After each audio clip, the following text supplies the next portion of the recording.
and the scales on their body are pulsating when they're in the air. Prehistoric and powerful tarpon. Life's journey to the grave should not be one arriving with a pretty, well-preserved body, but rather skid in broadside in a cloud of smoke, thoroughly torn out, thoroughly used up, proclaiming wildly, "Wow, what a ride." There's something fishy going on here.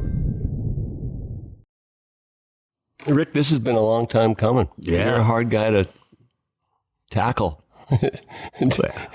to slow down. Your life has been so prolific in the fishing scene, whether it be, in the Keys, the shallow water stuff, the offshore stuff. You're a big hunter. I mean, I'm looking at all these animals here. And I guess we have to go back to the beginning, when you first got into this whole game, living here in Homestead, going to high school here. How did you gravitate to fly fishing? And this was like, Tarpon Central, if you will, in a lot of ways, because Flamingo and the Gulf of Mexico is right here, Biscayne Bay, and then all the way down to the south of you. It was really a great way to grow up. Yeah, and I got my captain's license the first time I got it was in 1982. And then the first year I guided was in Homosassa with Earl Waters. He had some overflow. He needed somebody to push some of his clients around. So I went to Homosassa the first time in 1983. The first year as a guide. Yeah, and my first year, I'll never forget it, Nick. Yeah, I think I worked 27 paid days. Now, understand that I fished a whole lot more than that because Al Pfluger Jr. was like my mentor. And so Al and I would go fishing usually on Wednesdays or Thursday. He didn't like fishing flamingo during the weekend, which none of us do. So that's in 1984, I found myself pushing him around in Homosassa. And I guided in Homosassa after that till 1994, which I did some films for Bass Pro Shops with Stu. Right. I remember you guys gaffed a fish and you were looking for a record. Yeah. And it was short, so you let it go. Yeah. That fish he was fishing 12-pound tippet, and at the time, Clyde Balsh had the record at 168, and we measured that fish in the boat at 164.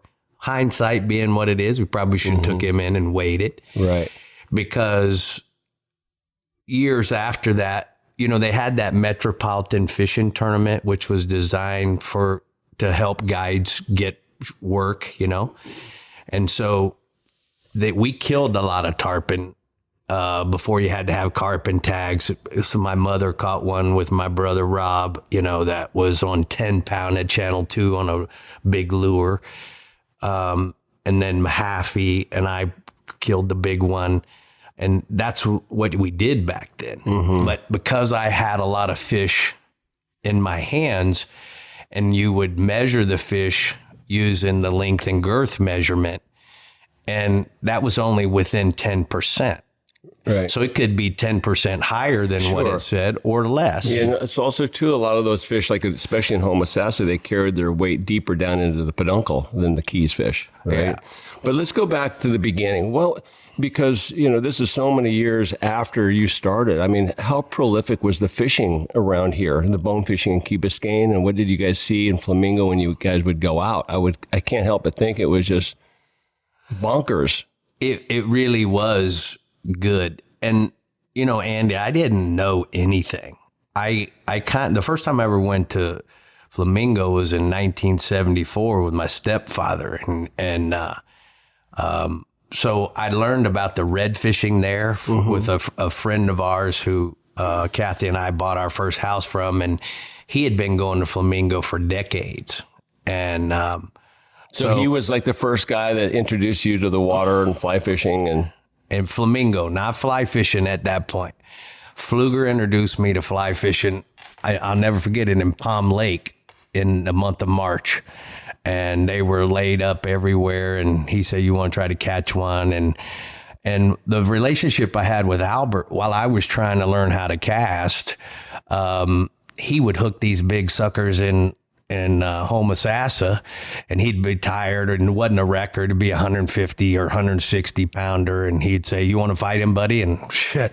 So I'd go up there and start pulling on the fish, and because it wasn't a fish that I really hooked myself, I'd get tired of fighting them, and I was young and dumb, and man, I'd try to break them off, and you couldn't. And this was with 16. Right. So when I finally did manage to learn how to cast, and I caught my first one with him in Palm Lake, I'd already gone through the down and dirties and pull left when they're going right and all of that stuff, because again, I didn't care if I broke his fish off. It was his fish, Right. So the learning curve was pretty steep and fast. Yeah.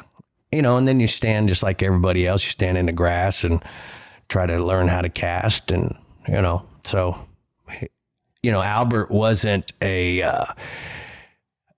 if you watched him cast, you would say, I don't get that. It wasn't a pretty tight loop or anything, but what I'll tell you is his fly landed where it needed to land every single time. He knew the geometry of the way the fish was facing. He was as good as anybody ever seen. But he would hold his rod up like a bass fisherman with a worm. He would strip like this, and the fish would come up and eat the fly, and he'd drop the fly. So it was like a drop tip, back. and then That was like an offshore trick.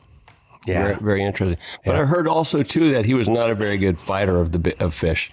Nah, it wasn't true.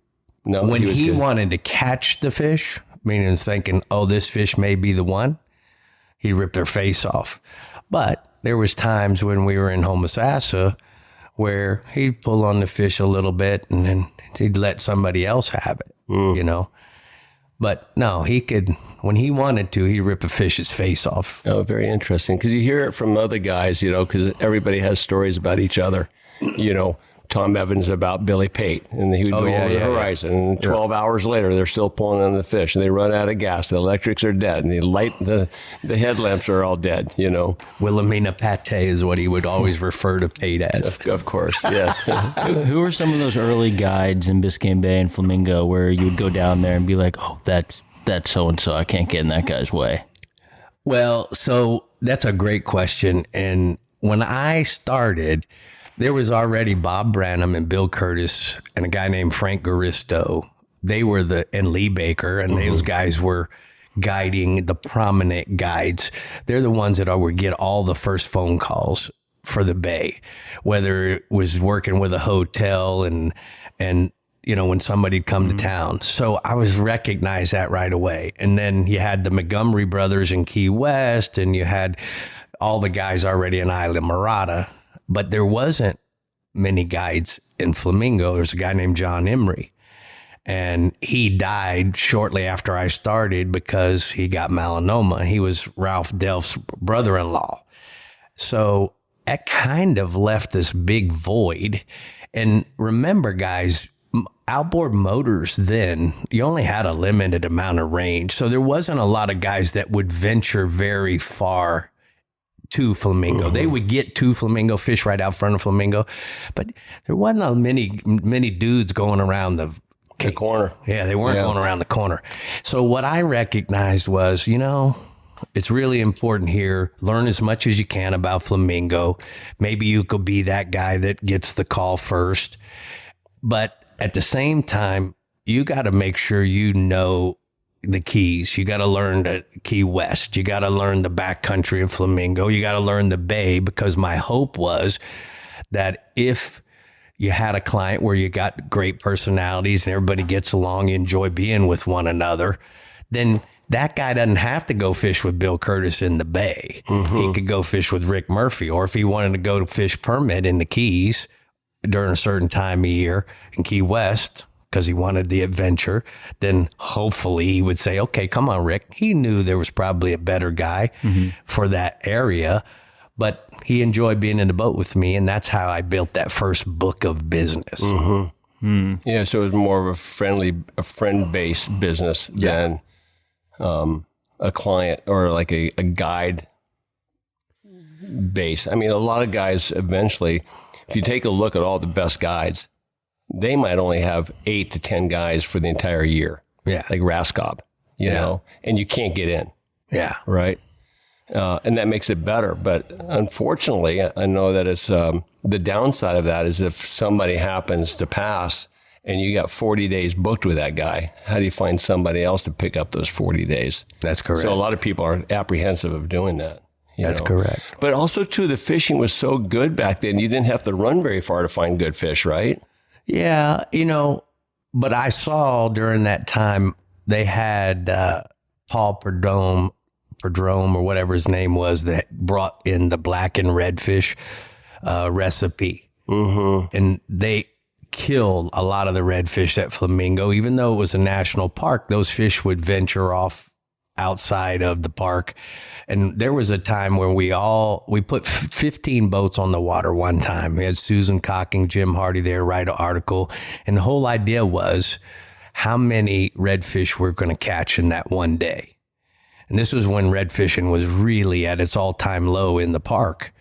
And guess what? We went out. There wasn't one fish caught. And we're talking about really good fishermen, really good teams, guys that were in the Miami Beach Rod and Reel Club and Tropical Anglers Fishing Club. They knew where they lived, And what it was at the end of the day was the report of how many did we see. We only saw 4 out of 15 teams. So the park at one point in time didn't have any redfish. They were all gone. Well, I think, too, the redfish got decimated in Louisiana when they came out with that recipe, right? Wait, correct. So, and I don't know give me some clarity on that recipe. Paul Padrone recipe?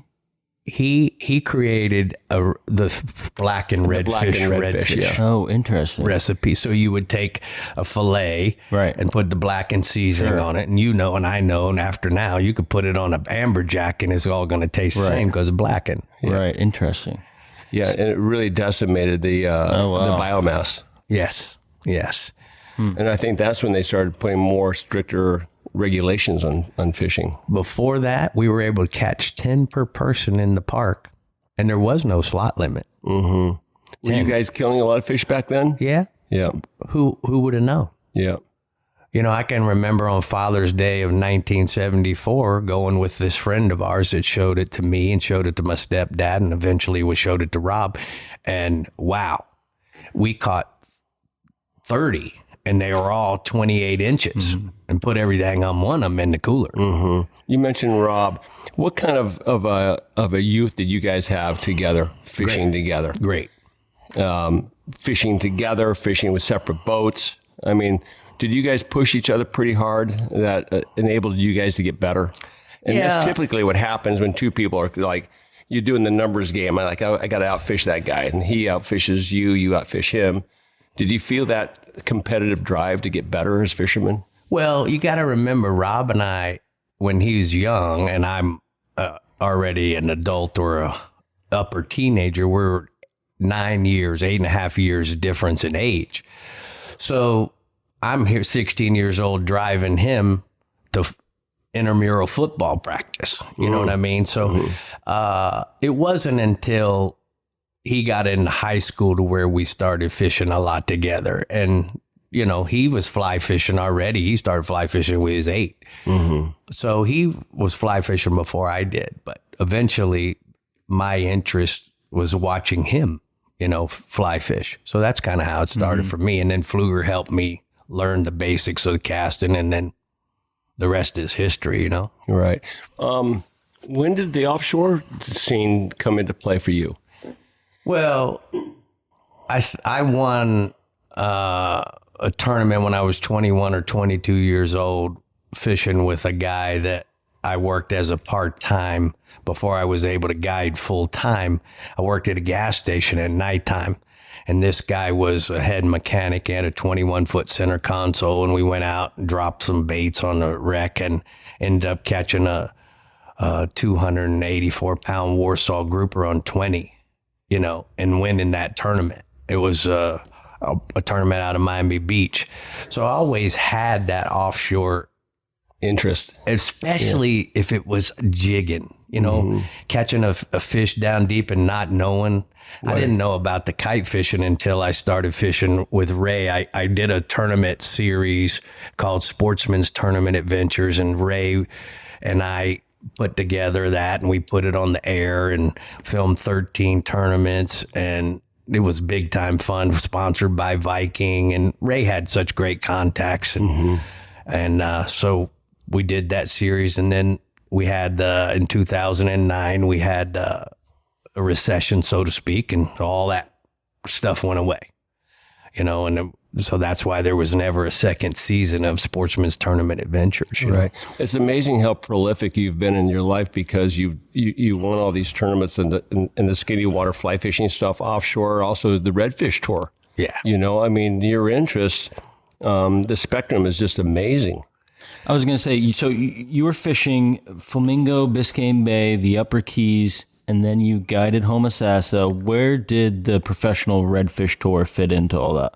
Well, the professional redfish tournaments didn't start until 2001. Okay, so I think later. there was a season in 2000, small. It was called the Inshore Fishing Association, IFA. They were the first ones, and I didn't start fishing that until 2001.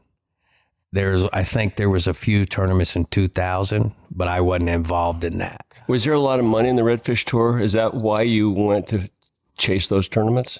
Yeah, because, Andy, at some point in time, tarpon season was great because you would put several days together. And then if you were fishing at a tarpon tournament, there was some Calcutta money there that could be made. But really, realistically, fishing for a bronze or fishing for a painting of some sort, I mean, how many of those could you have in your closet? Didn't pay additional money to speak of. You were still fishing for your guide fees. Versus you could go to a redfish tournament and win first place and have $50,000 in your pocket on the way home, not to mention how much money there was in sponsorship. Right. So that first year in 2004, when we put together 5 redfish teams that were corporately sponsored by Yamaha and by Maverick, which was Scott Deal at the time, man, the contingency money. I remember the first tournament each team had 2 wrap boats, a 21 master angler and a 16-foot tunnel boat with a 70. But Andrew Bostic was one of those guys, the Ron Houston and Chris Houston. That was one of the 5 teams. Tom Rowland and Rich Tudor were one of the teams. And the first tournament, 4 out of the 5 corporately sponsored Yamaha Maverick teams were in. 4 of the 5 were in the top 5. What that meant is if you won, there was Yamaha contingency money on top of the prize money. So you'd win $25,000. And I remember calling up Scott, say, "Hey, Bubby, better get your checkbook warmed up." Boy, he got mad. Scott Deal was the owner of Maverick. Yeah. And he did not like that I said that to him, Yeah, he was mad about that for weeks. Because, he didn't expect that. He was hoping that the contingency money would go to somebody who wasn't corporately sponsored, but was running a Maverick or a Pathfinder or a Hughes, any one of those brands that he owned. And it had to have a Yamaha on it that was 3 years old or younger. So it had to be somewhat of a new product in order to qualify by that. But then you had Minn Kota and Humminbird and all these other companies piled in. So if you ended up winning, and maybe you came in 3rd place, but you were the top Maverick boat, top Yamaha, top Minn Kota, top Humminbird, man, the checks were flying across the table like you can't imagine. How much money did you win, you think? In 2000, I don't know if that's a bad question to ask, but I'm kind of curious. Well, in 2004, we won $125,000 in addition to we had sponsor money. In addition to the sponsor money, yeah. Yeah. And so typically there's 2 anglers per team. So Yes. you normally fish with Andrew Bostic, or did you have other? No, Bostic, we would refer to him as being a teammate. Okay.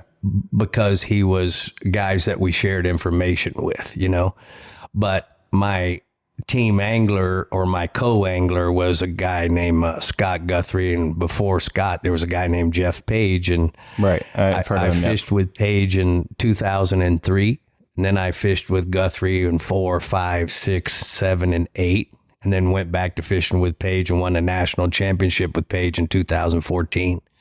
Ran 432 miles in 2 days to catch 2 redfish. Wow.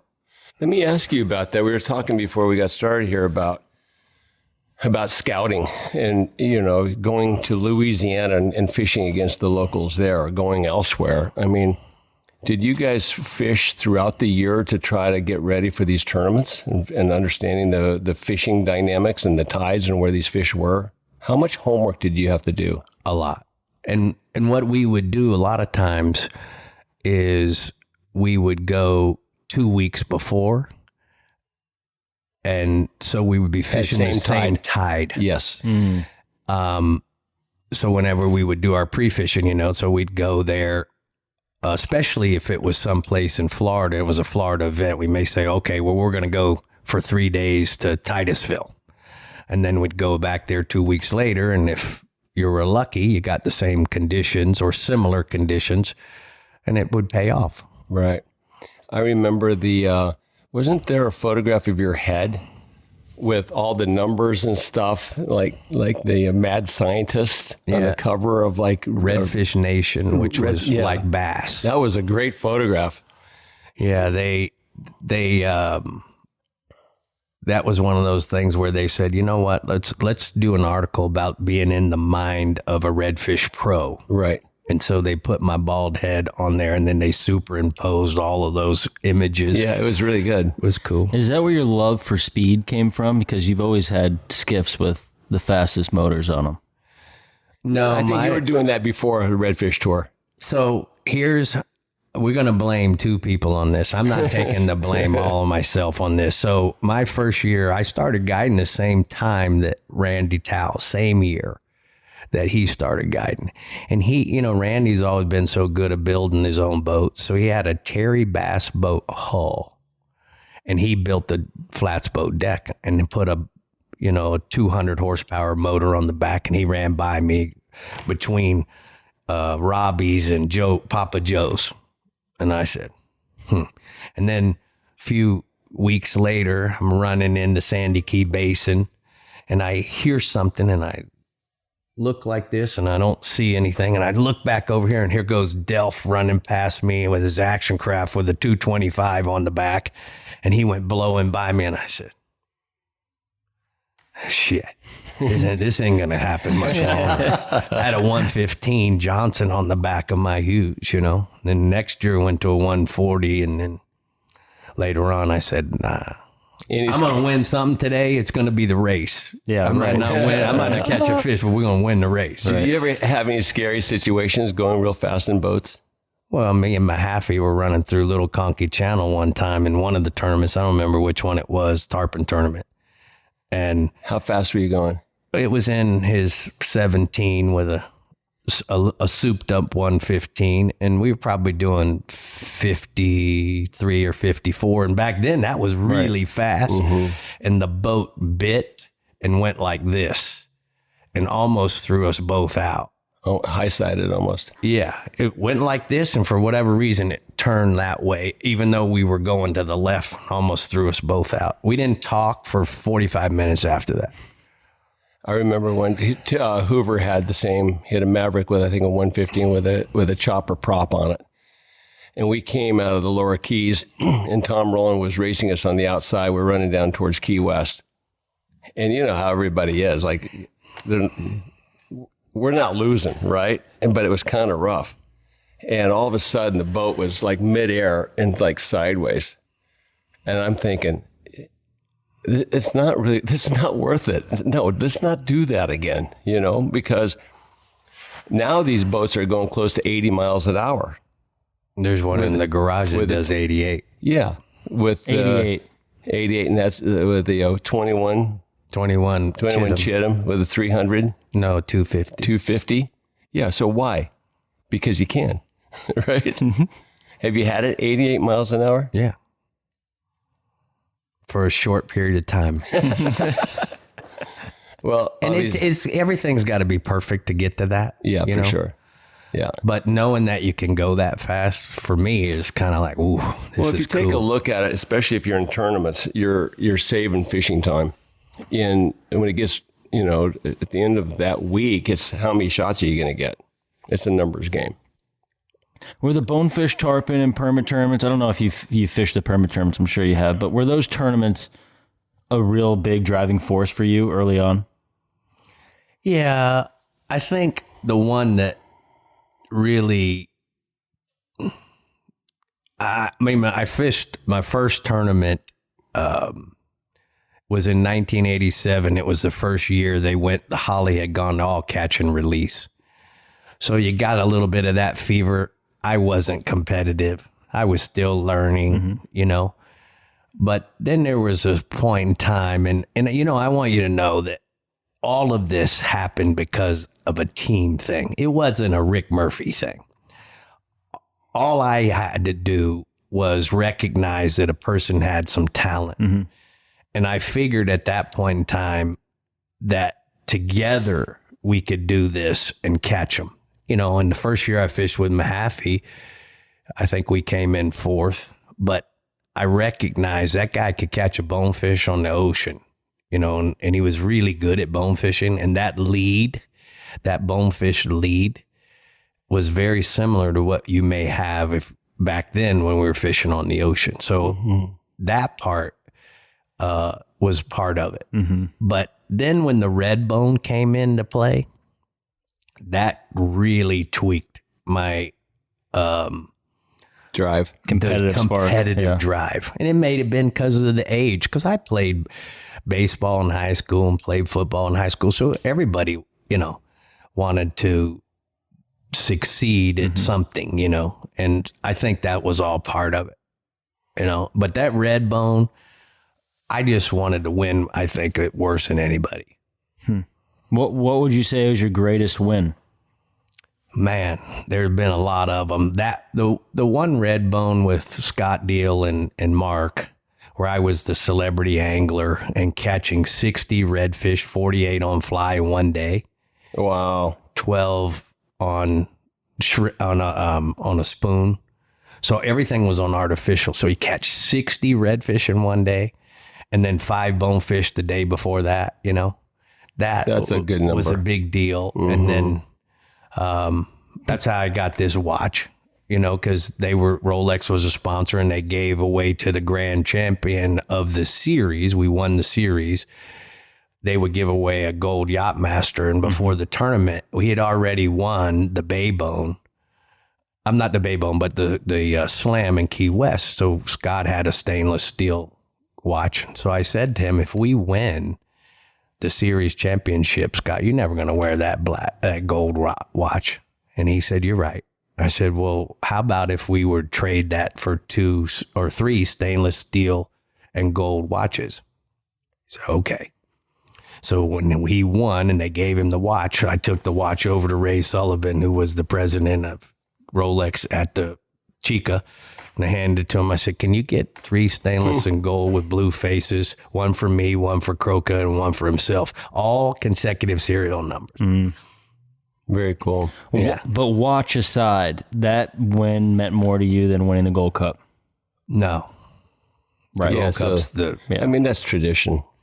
The Gold Cup's the Wimbledon of, as you guys know. I mean, and then to set the record for the all-time highest with Mahaffey, you know. I mean, I have sitting right here behind us, I got 5 scales from that week, and every one of them came off of one of those weight fish.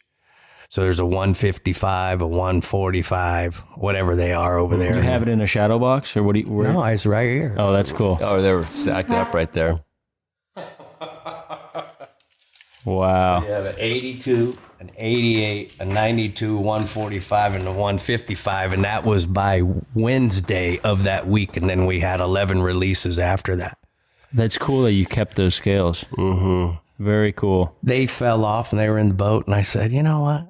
I just put them in my pocket and kind of forgot about them. And no, then, that's a better way to do it. But I always told my dad, I said it would have been cool if you would have kept your straps in all those tournaments. It would have been. right? The zip would have straps, been. Yeah. You know what these are really good for? Babies' fingernails. Really? You ever noticed that? No. Yeah, so babies' fingernails are so sharp, and you cut them with fingernail clippers or whatever, but if you just file them down with a tarpon scale, feel that. So I'm going to, when Ridge comes home, I'm going to tell him I'm a new grandpa now. They call me Fish Pop. Don't call me grandpa. And Fish call Pop. me Fish Pop. But I'm going to do See how that good to that works? Riley's. Yeah. There's the quick tip of the day. Yeah. There I you like go. it. Yeah. Is that brought to you by anybody? Yeah. So, but you didn't fish those tournaments very long. I mean, you did win 3 Hollies, I think 2 Golden Flies in the Gold Cup in the women. So you won all And 4. the ladies. But you didn't pursue the big numbers game like a lot of other guys did. Is that because you went to the Redfish Tour? Yeah. Yeah. Because, again, there was so much money in the red fishing compared to, fishing in the tarpon tournaments. To be competitive, you literally had to start May 1st, and you had to follow, at least this is the way I felt. And maybe it's not that way. But for me, it was I needed to follow those fish's movement every single day, whether they were in the back, whether they were on the ocean, whether in Miami, whether they were down in Marathon, wherever. I felt like you had to really be on top of how they would move based on the wind, based on the tide, based on the conditions. And that's one thing I keep always tell Ridge all the time. I said, Bub, it's conditions. Just don't, you got plan A and plan B, but the conditions are what you really need to look at. You were such a great backcountry fisherman. Did you spend much time on the ocean? I'm going to let a secret out that nobody knows, and it's going to be right here on Millhouse Podcast. The year I won the Holly with Scott first, then I won it with Tim Mahaffey the next year. And then I didn't win the next year. I fished somebody, Frank DeLucas. Yeah. So it was the 3rd time I won it. You were on Craig Key. Nope. Nobody's allowed on Craig Key. Oh, come on, man. Even though I showed Craig Key to Rob and Paul, because I learned it from Randy Moret while Rob was in the University of Tennessee. But we're not going to get into all that. Yeah. That would just open up a can of shit. Yeah. But what I would do in the year I won with Frank, wind's blowing out of the west. I mean, we were just talking about conditions. How am I going to go run to the backcountry? I would run my boat, because everybody sit on the dock to watch which way everybody's running. I would take off in the fleet, and I'd slide off to the north, turn around, and go right into the Taverniers where I ran to. Monday, Tuesday, Wednesday, Thursday. And we sat up on top of the bar because the wind was west, so he didn't have to cast into the wind, and watched in a white hole. It was overcast and snotty for 4 days. And everybody was talking. I remember Davey Wilson seeing him at the gym that week. And he said, well, you back there in one of those creeks catching those 30-pounders? I said, yeah, that's what I'm doing. Yeah. You're on the ocean. We'd run to the back. It was a smoke screen. We'd run to the back country and then turn around when nobody's looking, and then run out the creek and then sit on the ocean for 4 days. But predominantly you fished mostly in the back, right? I mean, we fished the Cape a little bit, and it seems like the backcountry fish were so much easier to catch if you could find them, for the most part. And the other part of this equation is, are you fishing release tournament like the Holly, Sure, or like the ladies, or are you got to have a weight fish? Because the 3rd week of May, which was when the golden fly was, there wasn't a lot of fish swimming. It dries up back there for sure. It hadn't got there yet. You see? They haven't gotten there. They hadn't the got third there week yet. in June. No, the 3rd week in May. But they switched it because originally the Golden Fly was the last tournament in June. And then they flipped it because there was always such bad fishing. And they moved it into May. That's right. And I didn't fish it until it was moved into May. Right. What do you mean they haven't gotten back there yet? Well, so depending on any given year, but most of the time, what happens in May is you have the influence of the worm hatch at some bridge or another. All the fish are out front. So they are either have already gone through there, swam through the West Coast and gone to the bridge. But notoriously, the weight fish that you needed, you weren't going to get those shots during the Golden Fly.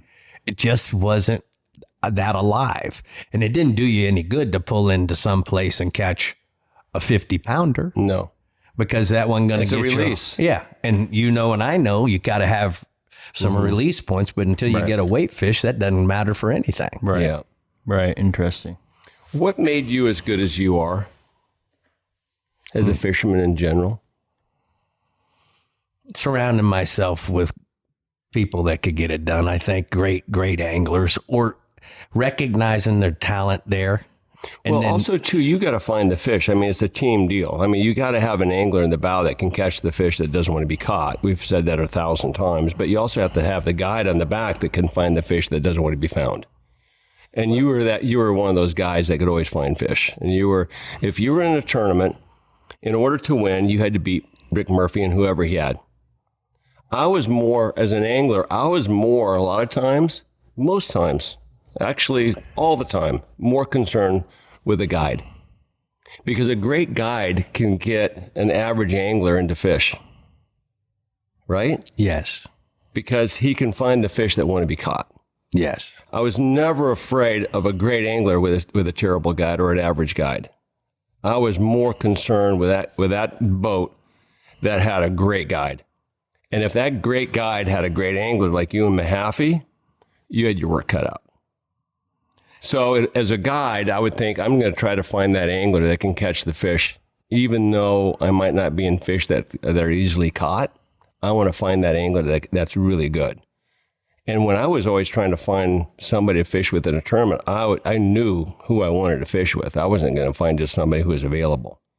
But you were one of those guides that could always find fish, and you were always competitive, and you're always at the top of the leaderboard at some point. So what I would say, if there's anything that you can, relate that to with your ability to find fish and fish well, what do you think that was? The big thing was for me, and it still is today, is that I just think that I wanted it worse than anybody else. I'll give you an example. The red bone, 2 weeks before the red bone, so that I was there at the same tide, I would sit and watch where those redfish would move. Okay, now the week of the red bone, I would not take not a single charter.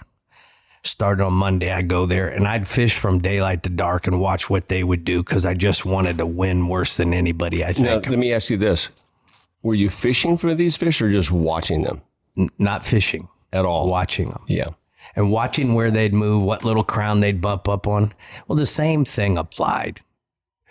I would, even though we were doing a lot of the TV shows when I was winning, or when I was doing well and competing in all these tournaments, I would tell my partner, you got to run all of this, because I'm starting May 1st. I got to be on top of these tarpon. I got to know where they're going to move to. I got to know how they're going to move, why they're going to go there. And remember, it's not always the same as it was the year before or 2 years before, because it could be a year where you get a cold front in the middle of May and it changes everything. You could have a moon in the middle of May, and then this year you're going to have the moon at the end of May, or is it going to be warm enough? And all that influences what happens also on the backcountry. Are they flowing north or south on the ocean? And what's it going to be? Is it going to be 70-30? But that's the key, and knowing exactly what they're going to do. And you can't do that if you're not doing it every single day. You know what I find interesting, Rick, with what you're talking about here, is that you have certain people that like to fish their home waters, their zip code, but they've never gone to all these other places and had multiple homes that they're comfortable fishing and know really well. And you see that with certain guides that know the Cape all the way to the Marquesas and everything in between, right? So now you have options.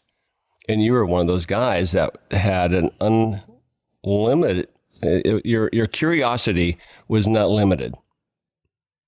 That's a good right? word. Yeah. Right? You want to go find out what's going down at 7 Mile Bridge, or wherever it might be, Marathon or the backcountry, the Cape, or wherever. Your hands were never tied. And Nikki, you said this earlier about the boats. part of that was knowing that if I was off of the Cape or of a First National Bank, and all of a sudden there's a thunderstorm, still had pretty decent conditions, but a thunderstorm, which is going to bring wind, it's going to bring darkness. Now I can't see them swimming. Knowing that I could be at Matacumbi or Craig Key, Long Key, Tavernier, wherever, pick a spot. I could be there in 25 minutes because the boat was quick. Dude, that was everything. The year we won the Gold Cup, all this, crazy. We're over there in the backcountry on Tuesday because we didn't catch a fish the first day of weight fish. We broke one off. So we ended up getting a release on that fish. We had 2 releases on Monday. So here we are on Tuesday. We had already caught, I believe, I could be mistaken. I asked my half. We caught the 145. So we're running and we're going to go get on the ocean in Matacumbi. And I go running past Buchanan. I look, nobody at Buchanan in the pocket. And Tim says, oh, it's all mudded out. It was a mullet mud. It wasn't mudded out. We pulled in there and catch the 92. So we had 2 weight fish right then from that. We pulled in there just because it was the right conditions. Right. But the key was we had a quick boat. We could change spots and be confident that we were going to get 2 hours of fishing on the ocean. We pulled in there at 1 o'clock. It's because the conditions in the back weren't favorable. And so you can adjust. And I felt like that was the one thing that I had in my little bag of tricks that maybe other guys wouldn't do. And, I lost more money in expenses fishing those tournaments than I ever won because I didn't care how much it cost, how much gas we burned to run all the way to Chuckaluski if that's what we had to do. Yeah. I mean, that's the least of your concerns for sure. But you're not fishing tournaments anymore. So why do you have a big 250 motor on a boat that's going to go 88? Because the thrill of the ride. What makes you think I might not be coming back to the tournament scene? Not Tarpon. So, but I may be fishing some redfish tournaments this year. Okay. The word is out. In the Chittim. Actually, Chittim's building us a special boat, a 21, and we're going to put a 150 on it for all the tournaments in Texas because it floats in such shallow water. And the guy who's my partner is a young guy who poles, and man, he's so good. I find that very interesting after all the things that you've won, 151 tournaments, you say, inshore and offshore, that you still have the drive to compete in tournaments. Well, that's what happened is I fished in one, recently, and then I fished with Ridge, and the 149th and the 150th win was with Ridge. One of them was in Guatemala, fishing a sailfish tournament there, and caught, what did we catch? 50 sailfish in one day to set a new record for that tournament in Guatemala, and 46 of them were on bait, and we had 4 on fly.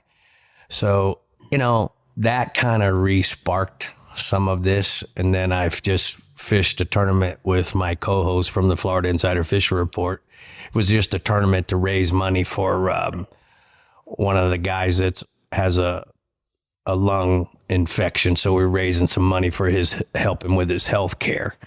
So it was, a tournament with 30 or 40 boats in it, but we ended up, it was a trout and a redfish, and I fished it with Bree, and we ended up winning that one. So I'm like, God dang it. Now I feel myself getting all lit up about the juices, and it still feels pretty fun. And I like going fast still. I like that boat race from the boat ramp, wherever. I remember you used to have a red Porsche. Do you still have it? No. I got tired. I couldn't, it was battery chargers all the time. You know what I mean? So I got rid of the Porsche, and I had a 1952 5-window Chevy, and I donated that to CCA, and they auctioned that off, and So you go fast only on the water? No, yeah, mostly in the truck. Trucks. The F-250 goes down the road pretty good. So what would it take for you to get back into the tarpon tournaments? It won't happen. Why not? Well, I think I got so many things going on that with the Texas Insider Fishing Report and the Florida Insider Fishing Report. We film Texas on Tuesday night in the studio in Miami and Florida on Wednesday night. And it's 26 consecutive weeks, and it starts April 1st and goes till the end of September. And in order to be competitive, I can't, and I got to do those shows. Right. You know, that last And year, you also still have a TV show. that is a TV show. Yeah. But the fishing report is different than the TV show. No, it's a TV show. The Fishing Report's a 90-minute show, and then In a studio. in a studio. Yeah, so that's a show. But you also have an on-the-water Sportsman's TV Adventures. show. Sportsman Yeah. Adventures, yeah. Right. And we filmed 13 of those a year. I mean, and then you want to start fishing tournaments again. Yeah, just a few redfish tournaments. You like being busy. Yeah. This last month, I think I slept in this bed in this house 4 times or something this month. So we're in Guatemala, hosting a trip in Guatemala in Casa Vieja Lodge. Then the next week we come back and was home for 2 days. And then I went to El Salvador to another fishing lodge that I have there. Casa del Golfo, and then I was home for 1 day, and I went to Texas for 3 days, and now I'm home for 2 days, and then I got the Miami Boat Show, and then I go to the Bahamas. And before Guatemala, I was in the Bahamas hosting a VIP guy that wanted to pay a lot of money to go fishing. So What happens if your calendar's like clean? You have nothing to do. Do you just feel strange? that couch over there hosts me quite nicely. Sometimes I lay there and take a nap for a week. So you're okay. You're okay to chill. Yeah, Yeah. yeah. When are you going to slow down? I don't know. I'm afraid to slow down, I guess. I think Father Time eventually, Andy, you maybe can answer this better than me. I think was watching my clients, you know, like Pat Ford and Marty Orostegui and guys like that. I saw Stu, you know, I saw them when they hit 65, things changed. You know, they couldn't stand up there quite as long. And I think that's going to be part of what happens. So I'm a couple years away from that. And I think, you know, I'm going to go as hard as I can go until I can't go. Because eventually you're just not going to be able to go, or you're not going to want to go. That's the biggest thing that I felt was, I mean, I was still physically able to do a lot of stuff. It's just like, I've already done that. I spent a lot of time doing it. And to do it well, you still have to fish 40, 50 days a year and be all in all the time. Like you don't sleep for those years when you're in the game, right? And at some point you go, well, what am I trying to prove here? Yeah. I've already done all this. And it's going to cost me a lot of money to fish another 40 days and a lot of time away from the other things I want to do. So I just said, I'm good. Yeah. But also, too, your son Ridge is fishing all the tournaments, so you're still involved in some way. And I'm sure you're proud of and excited for Ridge and his tournament career, you know, taking off. And so, you know, you're still involved. I mean, let me ask you this. How Mentor often him? Yeah, mentor, help, talk about intel, all that stuff with Ridge and tournament, Every regards to day. tournaments. Yeah. Every single day. Yesterday, called me up. He works on a boat out of Ocean Reef during this time of year as a mate for sail fishing. So he called me. He was headed home up Cardstown Road, and he said, Dad, can you help me put my lower unit on? His Chittum. Because he'd done some repairs and did some things. And he's been so busy. So, yeah. So I went over there, and while I was there, we're talking about what he's going to go do today. And, you know, we do that every single day, which is really cool. And that's part of the thing that's so much fun with Sportsman's Adventures is that we do a lot of those shows with Ridge, you know, and now he's the poster child for Yamaha's 150. And, you know, he's doing a lot of really cool stuff. He fishes the president of Scientific Angler, a guy named Brad Beefus, the vice president of Orvis. And I mean, he's starting to really make a name for himself. He's a much, much better fisherman than I ever was offshore. I mean, he builds dredges out of Savage mullets and, I mean, just really gets it. He puts a kite out faster than I can unzip my pants, take a pee, and put it back in. You know what I mean? He's just so good at that. And that's not anything I exposed him to. You know, he learned that on his own, working with some of the great guys in the offshore arena. So, you know. How did you mentor him when he was a young angler? Did he gravitate easily to fishing? Yeah, he wanted to go all the time, just all the time. And he caught his first tarpon. I have a picture of it somewhere. I think he was 4 years old and caught it in the backcountry on a pinfish. He was 4. It was an 80-pounder and did it by himself. He, and it just was one of those deals for Ridge that I don't think he had a choice. He told me the other day, he's 29. He's been to 29 boat shows. This will be his 29th boat show. Wow. I used to drag him around the boat show in a red wagon, he and his mama. Pretty cool. Very cool.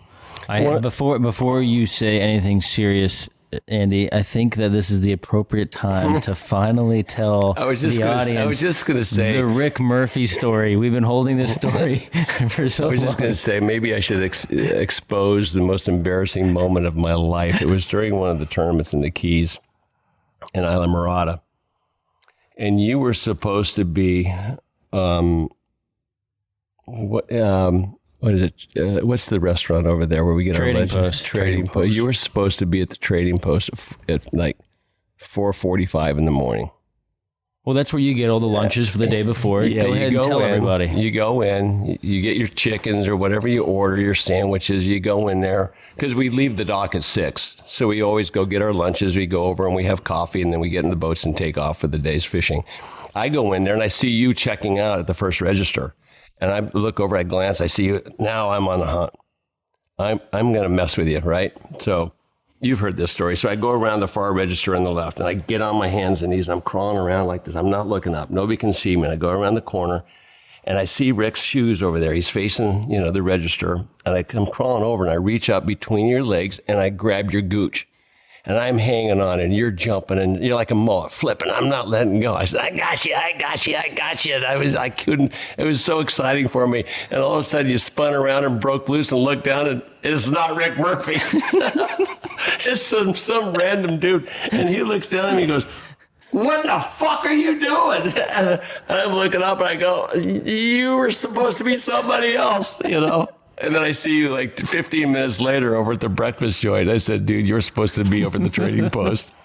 Well, can I add to this? What Nikki probably doesn't know is for years, because we were fishing it against each other, I want to say I won more tournaments at the dock than I ever won on the water because of the mental psyche of just screwing with people.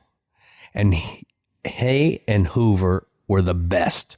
And I don't know what it's like today because of the camaraderie, but I can tell you when Hoover had questions about his boat, even though it was a competitor's product or mine, we would get in each other's boat and ride, showing each other little tricks because it was better for him. It was better for Mahaffey. It was better overall for the sport. Mm-hmm. But back to this Trading Post thing, I would go, and he did this for years. I would see his name on the bag, and I'd go hide at freaking lunch. So when he would go in there, I broke his routine and piss him off, and then he'd be yelling at the guy, how come you didn't make my sandwich? I'm hidden at some bitch's sandwich. But it was just my way, and he didn't know it was me. It was just my way of interrupting his calmness in the morning. Right. Mm-hmm. He probably peacocked in there. The thing is, we'd get to our boat, and there'd be like 60 Chiquita banana stickers on the console. And I'd open the front hatch to put my bag in the front hatch, and there'd be like a bundle of bananas. I'd buy a box of bananas. I did it to I did it to Timmy Klein one time in a ladies tournament. Put a whole bushel of bananas in the front of his hatch.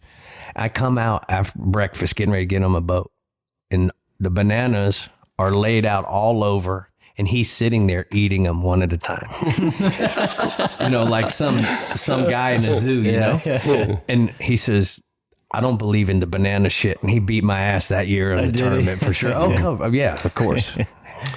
I think that's one reason why the tournaments were so compelling is that everybody had a chance to be together for that entire week. The anglers all together, the guides, and it really built this unbelievable fraternity. Yeah, and it just like you said earlier, there was always, you could look at the whole field and say, well, these 5 teams are the ones to beat. And you and Hoover were always that ones to beat. I remember when we broke that 20 fish in 1 week number. That was Mahaffey and I, yeah. And like we had a big day. We would go back there on the first day, ran to the back country, and he caught 8. And we come in, and Andy's caught 4. And Andy says, well, hey, how'd you guys do? And I said, good, we caught 8. And he goes, I wonder what time I can get a tea time at the Chica. And I said, but what are you talking about? And I said, you know, we got 4 more days to fish. He goes, well, you all aren't going to stop fishing. You're not going to stop catching them. Yeah. So You could always tell when somebody had a hot hand. Had the momentum. Yeah, I remember like Rob and Carlos Duncan when you're in the Golden Fly. Rob comes over and he goes, "You want to make a bet?"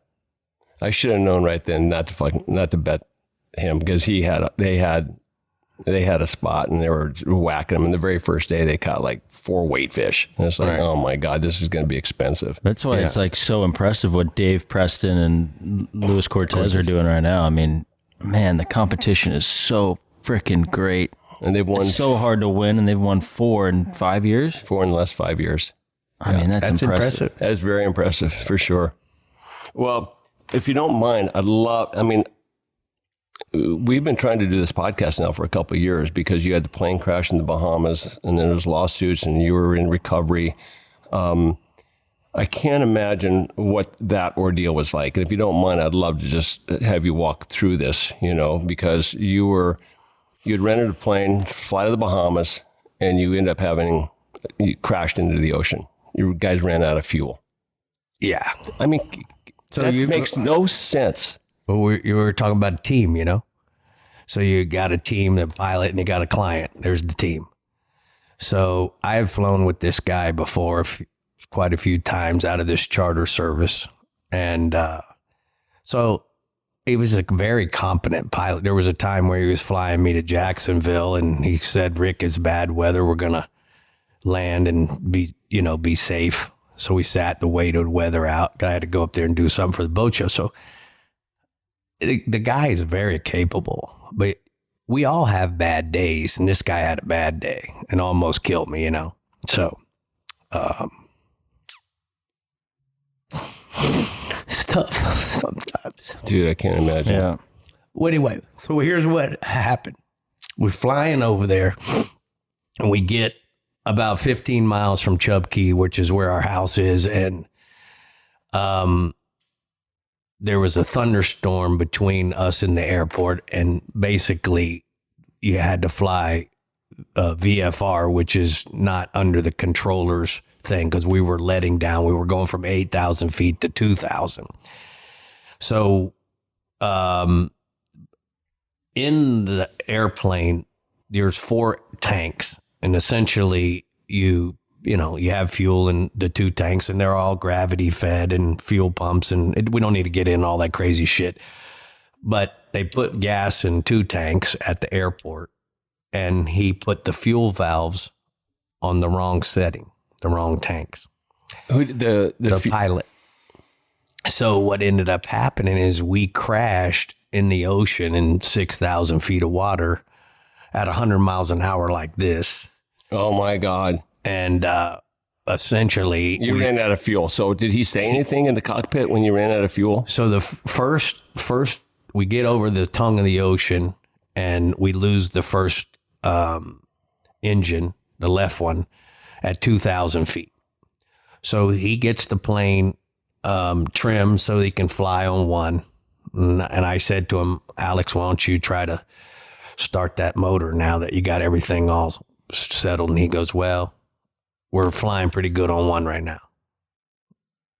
I don't understand why he didn't switch fuel valves or whatever. Maybe he knew.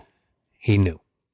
What he knew was that the setting that he had the fuel pumps on didn't have the fuel tanks on, didn't have a fuel pump. So he had no way to transfer that Fuel. to where the fuel pump is to prime the motor. He didn't want to upset the Apple Card. Where he really made a mistake is if that engine ran out of gas, what this one over here is running, I need to make an adjustment so that this one continues to run so we can prime that one while we're flying around. 3 minutes later, we lose the right engine at 985 feet. And now you got to point the plane nose down to keep it flying. Otherwise, it just falls like this. So you have to keep the speed up. Yeah, he pointed the nose down. And we started, as we got close to, he pulled back on the yoke. And wasn't going, the plane stalls at 85 and we were doing 87 knots. And there wasn't enough air going over the wings to flare it. So we landed, crashed like that. So I get knocked unconscious. What was it like when you're going down and you know what's going to happen? What were you thinking?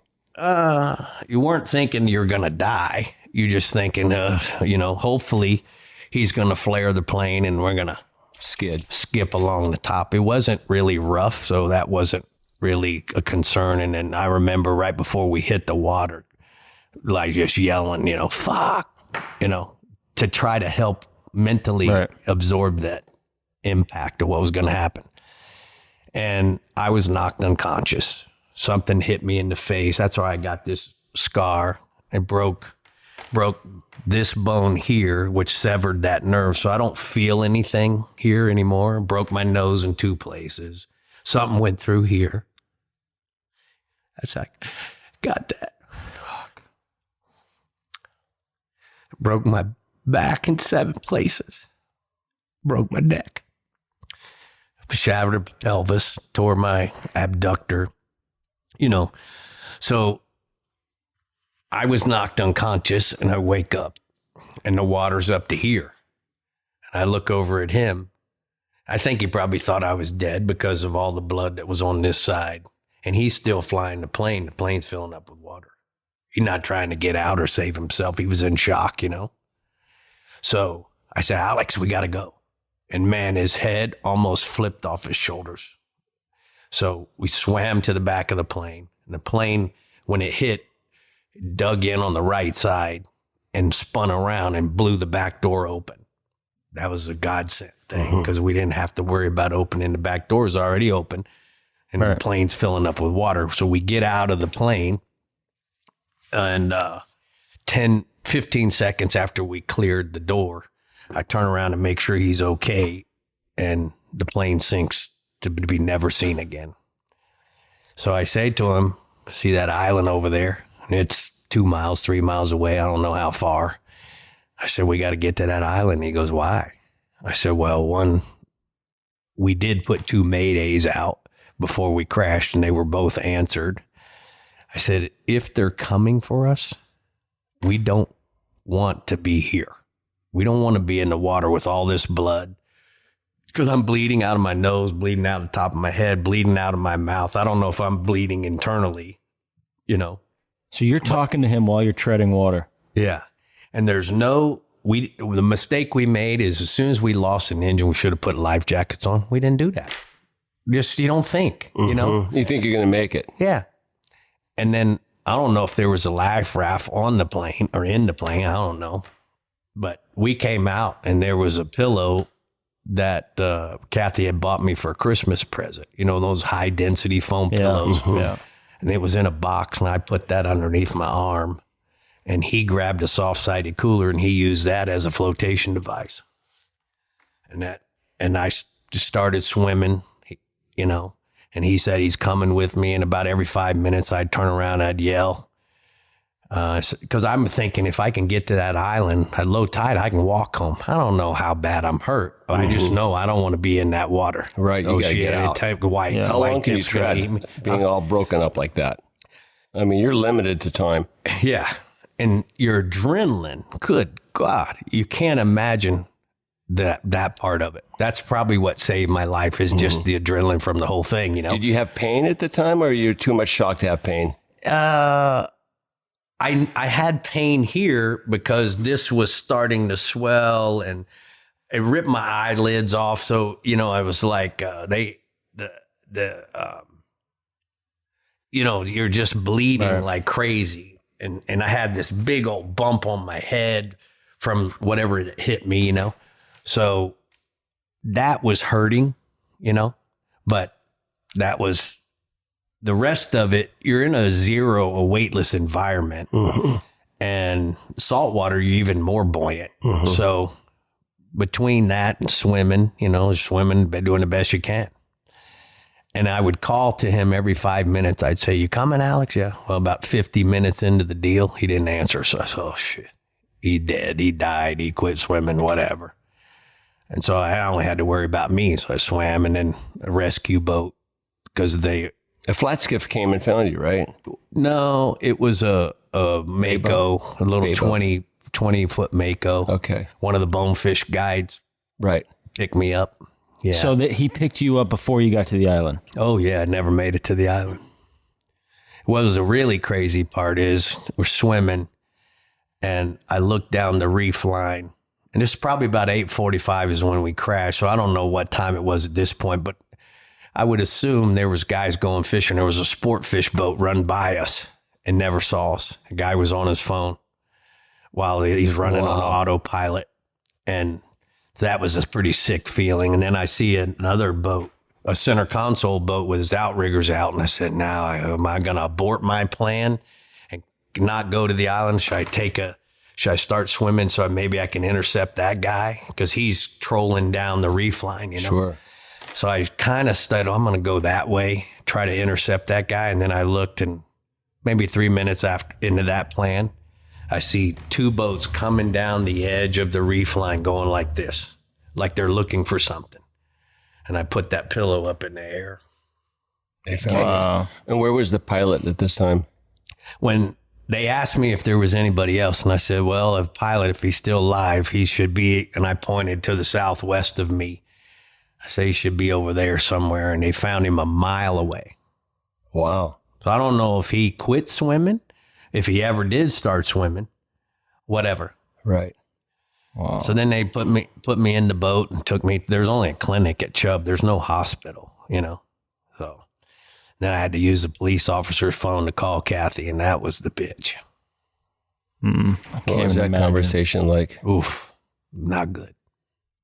Well, at least you were alive. Yeah, and I told her, that was the hardest thing for me, is to make that call. Mm-hmm.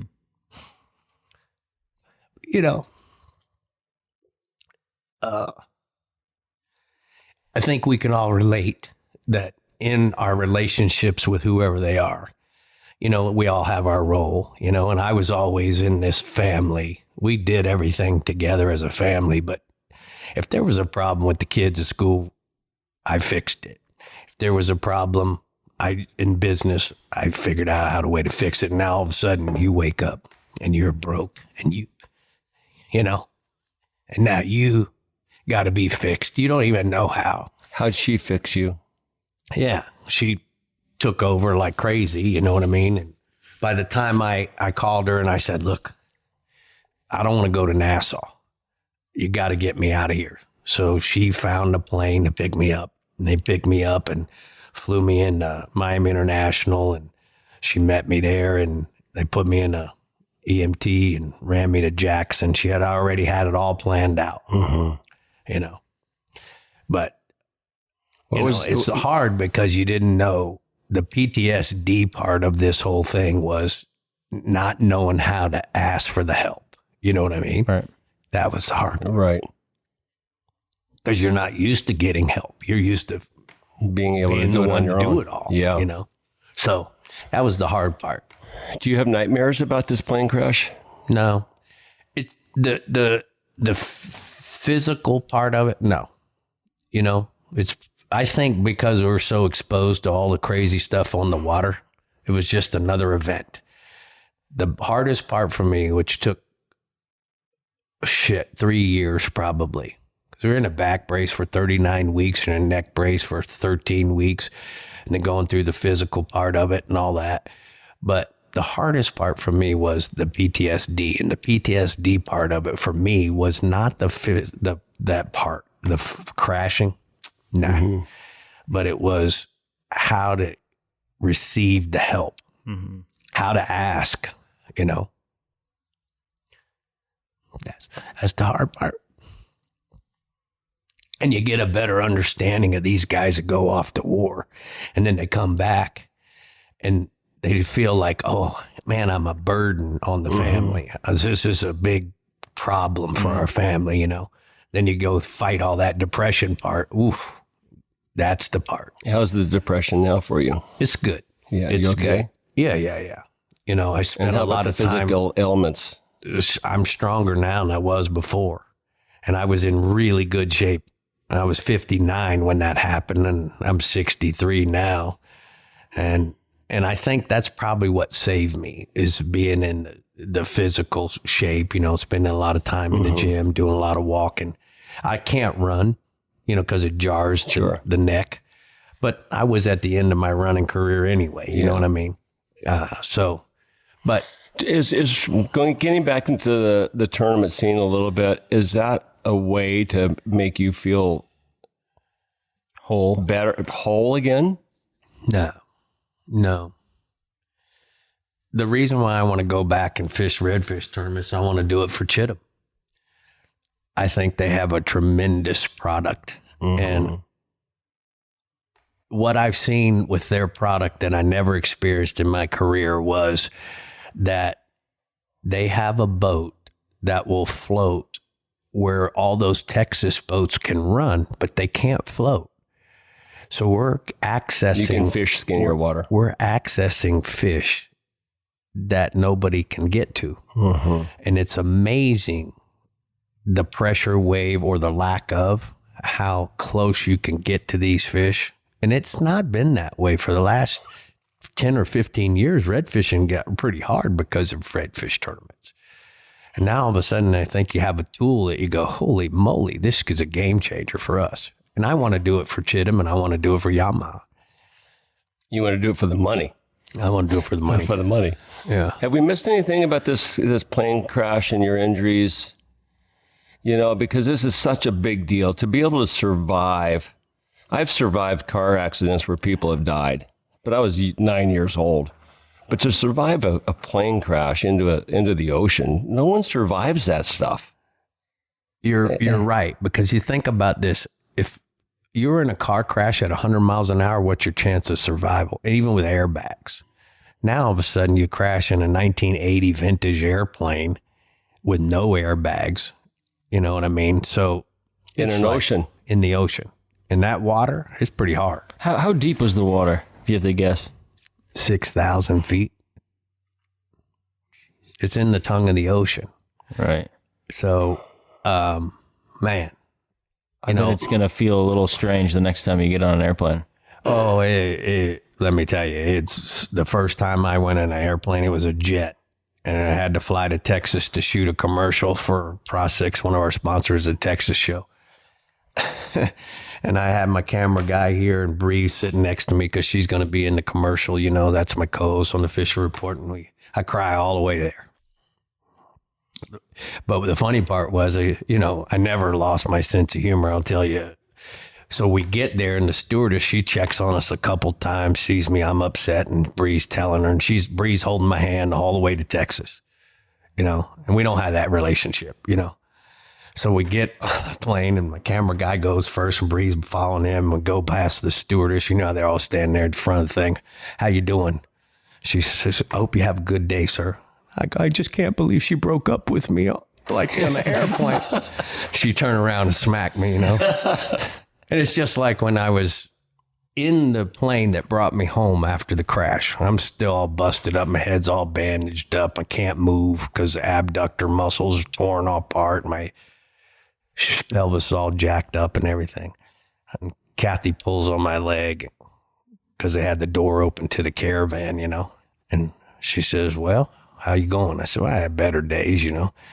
I said, but here's the way I see it, babe. I said, I don't think they had any vacancies in heaven, and they were afraid I was going to take over hell, so they stuck me with you, so you're still stuck with me. She says, let's get you in the ambulance. I'm glad to see you didn't lose your sense of humor. Yeah. How do you look at life differently, if at all, after all this? Oh, definitely. There's two things. There's a sense of, for me, there's a sense of there's a lot of things I want to do before I feel physically, like we were talking about, physically you can't do. And I don't know if that has anything to do with the plane crash or not. I would think that eventually there's going to be some of that's going to catch up with me. So there's this go. Mm-hmm. Because when I talk to you on the phone, you're all over the place. Yeah. And Every day. Every day. Are you running from that accident, that plane crash? Are you chasing life faster because of that? Maybe. But now we got a granddaughter, so I find myself missing her. Like the anniversary of the plane crash was January 5th. It happened January 5th, 2022, so it's been 4 years. But on January 5th this year, I sat right there in that chair with her on my belly the whole day. Yeah. Mm-hmm. Yeah. Because Kathy don't want to let us out of the house on the 5th of the month, on January 5th. She's like, no, you just stay here. Yeah. You know, watch a movie. You don't need to work today. Well, it's remarkable. I mean, you couldn't tell you've had any surgeries on your face. It looks great. Yeah. There's no way if you would have told me that you were in a plane accident, I would have believed you because you look great. The plastic surgeon says it was because I'm a really good healer. I don't know about that, but I think he was a great plastic surgeon, you know. And they, you know, it's so funny. Those guys are so talented, which I don't want to get off on a tangent, but he came over here every day for a week and would take out a stitch, so you wouldn't have the Frankenstein railroad tracks as it was healing. We started off with 170 stitches, and after he came the first time, we probably only had 100, you know, and then that's having a guy who's a great fly fisherman, you know, come over, one of my clients, and be able to give me that kind of attention was crazy. Yeah. Mm-hmm. How's your neck and your back and the rest of your body? Good. Yeah. The neck from time to time, but if I go spend some time in the gym and do a lot of shoulder stuff, then it will release. Sometimes it gets a crick in it, you know. But is that from the plane crash or is that part of getting older? Yeah. Probably both. Yeah. And we're supposed to be a little bit worn out at these ages that we're at. Yeah. And it's just, you know, we're blessed to be exhausted from chasing our dreams. Yeah. It's a blessing. Yeah. Yeah. For sure. Yeah. You know, that last year I won the Gold Cup. The last year I did Tarpon tournaments. I won it in 2012. And I fished the Holly and I fished the Golden Fly with Steve Ward that year. But I did 312 days on the water. And that's including filming 39 TV shows. Like, That's a lot. you're going to kill yourself. Yeah, you're going to get burnt out. Mm-hmm. Yeah. How do you keep up the freshness of the TV show after all these years? How do you keep up the freshness of everything you do after so many years of doing it? I mean, you've got to have a great heart for chasing excellence, right? Well, I think that's part of it. I think one of the things I learned from Mark Sosin when I worked as a camera boat operator for him, I never was on his show, but the one thing that we try to do is make sure that we do these episodes or these shows based on the time of year to do it with the right people, you know, and doing another Tarpon show is one thing, but to do a Tarpon show, if I did one with you, which I would love to do that, that's part of it because his perspective is different than mine. And when we communicate that with our 58 million viewers that we had last year, it's kind of cool because it's the story in the story. You know what I mean? Our relationship, you're going to tell me that somebody that's watching this podcast wouldn't want to have more of Andy and Rick and because of the things we did together. Absolutely. So that's all part of it. You know what I mean? And then the traveling part, like we just went to Argentina and did 2 shows on golden dorados down there. And fishing in the Liberia marsh was like fishing in Hell's Bay. It was really cool, out of a little Carolina skiff, and they're poling you in a creek. For golden dorado. Yeah. That's and you're awesome. Fly casting to fish. We got lucky. It was slick, calm, fishing in this lagoon where they have much bigger fish. They're not those 30 and 40 pounders in the Panara River, but in this lagoon, they're swimming with their backs out of the water like a poon in 6 feet of water, but they're like laid up. And they say, well, it never happens. This happened one time in 10 years. Well, I'm glad it's happening now. Right. We'll take it. So I believe that, like, when we went to Trinidad, we think we got tarpon here. Come on. A school in Trinidad's 1,500 fish in a school, and they got hundreds of schools like that. Wow. When you go there, it doesn't matter. You want to throw the fly rod, you want to throw a plug, you want to do. So that's all part of the Sportsman's Adventure series for me. Is you got all these sponsors and you got all these obligations. Well, how can I take this lure and make it interesting to somebody and make the lure manufacturer happy at the same time? That's a challenge in itself. Mm-hmm. Right. You know what I mean? You know as well as anybody. Hardy comes out with a new fly rod. Man, how can we communicate that with our fan base? We'll show them why. Yeah, why we do should this. I buy this when I bought that last model last year? Right. Yeah. Well, it what's would be the fun to difference? be, to film with you because you were on my show. How many years ago was that? When I had hair and you had brown hair. It was a long time ago. And a full brain. Right. So, I mean, I think It would be that fun. would be really fun to do. Yeah, no doubt. Have we missed anything? No. I mean, we covered a big spectrum. Yeah. Yeah. How would you like to be remembered? I think that maybe that I just wanted it worse than other people. People like, I'll tell you, George Hommel one time had just won the Holly, or one of the tournaments. And Hommel pulls up at the gas station in Isla Morada. I'm going home after the awards ceremony on Friday night. And he said, Rick, where are you going? I said, I'm going home. He said, didn't you just win? Yeah. Oh, congratulations, by the way. He said, but can I tell you something? I go, yeah, sure. He goes, you know why they don't like you around here so much? And I go, no, why? He says, you come down here, you win the tournament, you don't even stick around to buy them a drink or anything. You're just taking the money and going home. He goes, maybe you ought to try that. And the next tournament, I won with Mahaffey, and we went to Zane Grey Lounge, and everybody was in there, and we bought everybody a drink. It changed a little bit after that, So, Well, as part of that fraternity, I remember when the first time I went in, and all the times it's like, bars on me, let's go.